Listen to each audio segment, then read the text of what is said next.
बकरियां चराते हुए जब 14 साल के नन्हे ने पहाड़ों की गुफा में छिपे 50 आतंकियों को देखा तो सेना को खबर देने के लिए उसने नंगे पैर बर्फ पर 10 किलोमीटर की दौड़ लगा दी।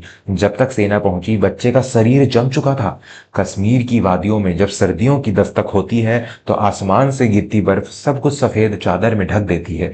इन्हीं ऊंचे पहाड़ों के नीचे एक छोटा सा गांव था जहां 14 साल का अयाज अपने दादाजी के साथ रहता था। अयाज स्कूल नहीं जा पाता था। उसका काम था अपनी बकरियों को ऊंचे चारागाहों तक ले जाना। एक शाम जब सूरज ढल रहा था और कोहरा गहरा रहा था, अयाज अपनी दो भटकती बकरियों को ढूंढते हुए काला पत्थर नाम की एक खतरनाक चोटी के करीब पहुंच गया।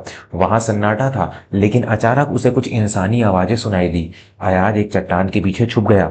उसने देखा कि करीब 40 से 50 लोग जो भारी हथियारों से लैस थे और काले नकाब पहने हुए थे, एक गुफा के बाहर नक्शा फैलाकर बात कर रहे थे। उनकी भाषा विदेशी थी, लेकिन अयाज ने एक शब्द साफ सुना, पोस्ट नंबर 42। अयाज का दिल धड़कने लगा। पोस्ट नंबर 42 वही भारतीय सेना की चौकी थी जहां सूबेदार मेजर विक्रम तैनात थे, जिन्होंने पिछले महीने अयाज को बिस्किट और एक गर्म कंबल दिया था। आतंकी रात के अंधेरे में उस पोस्ट को उड़ाने की साजिश रच रहे थे, जहां हमारे 20 जवान बेखबर सो रहे थे। अयाज जानता था कि अगर वह अभी नीचे नहीं भागा तो सुबह तक हमारे जवान शहीद हो जाएंगे। लेकिन मुश्किल यह थी कि उसके पास जूते नहीं थे, न ही कोई वाहन। रास्ता पथरीला था और बर्फबारी शुरू हो चुकी थी। अयाज ने अपनी बकरियों को वहीं छोड़ा और ढलान की तरफ दौड़ लगा दी। कड़कड़ाती ठंड में हवा के थपेड़े उसके चेहरे को छील रहे थे। अचानक उसका पैर फिसला और वह गहरी ढलान से नीचे गिर गया। उसके घुटने और हाथ लहूलुहान हो गए, पर उसने हार नहीं मानी। उसे सूबेदार मेजर का मुस्कुराता चेहरा याद आ रहा था। मुझे पहुंचना होगा, मुझे मेरे फौजियों को बचाना होगा, अयाज खुद से बुदबुदा रहा था।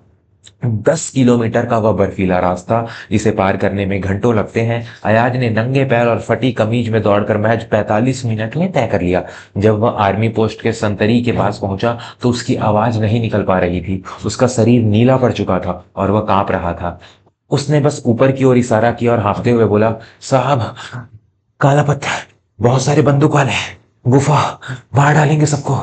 इतना कहकर ही अयाज बेहोश होकर गिर पड़ा। आर्मी पोस्ट पर तुरंत रेड अलर्ट जारी कर दिया गया। सूबेदार मेजर विक्रम ने बिना वक्त गंवाए अपनी टीम के साथ चोटी के चारों तरफ से घेर लिया।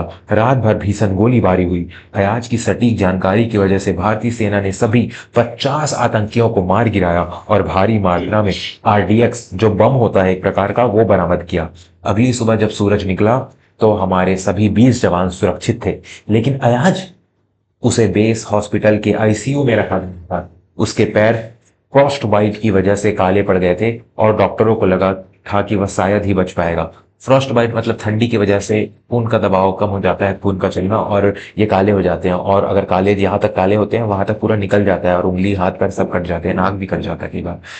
3 दिन बाद जब अयाज ने आंखें खोली तो उसने सामने सूबेदार मेजर विक्रम को देखा, जिनकी आंखों में गर्व के आंसू थे। विक्रम ने अयाज के माथे को चूमा और अपनी वर्दी से यूनिट मेडल निकालकर अयाज की बनियान पर लगा दिया।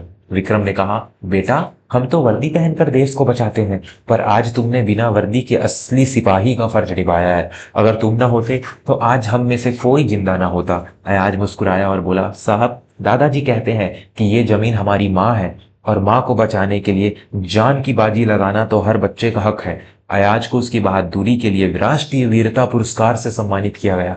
आज अयाज उसी आर्मी स्कूल में पढ़ रहा है और उसका सपना है कि एक दिन वह उसी वर्दी को पहनकर सरहद की रक्षा करे। धन्यवाद दोस्तों, यह कहानी अच्छी लगी हो तो सब्सक्राइब जरूर कर देना और शेयर भी करें।